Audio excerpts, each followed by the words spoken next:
Hello friends, welcome to Cooking with Claudia. Today I'm showing you how to make this delicious baked garlic butter tilapia. This tilapia recipe is so flavorful and it is melt in your mouth delicious. Let's get started. We're using quite a number of tilapia fillets for this recipe. We're going to season the tilapia with some spices including dried basil, thyme, oregano, smoked paprika, salt, black pepper, and brown sugar. Mix everything together, then season the tilapia on both sides. Once the tilapia is seasoned, let it sit on the counter for about 10 minutes to soak in the seasonings. Then we're going to put together a garlic butter sauce for the tilapia.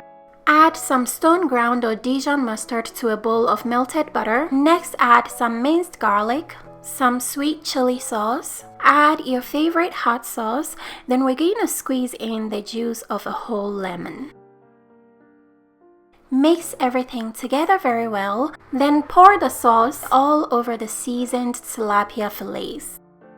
Once you've poured all the marinade over the tilapia, you're going to make sure your oven has been heated up to 425 degrees Fahrenheit. Bake the tilapia for 12 minutes.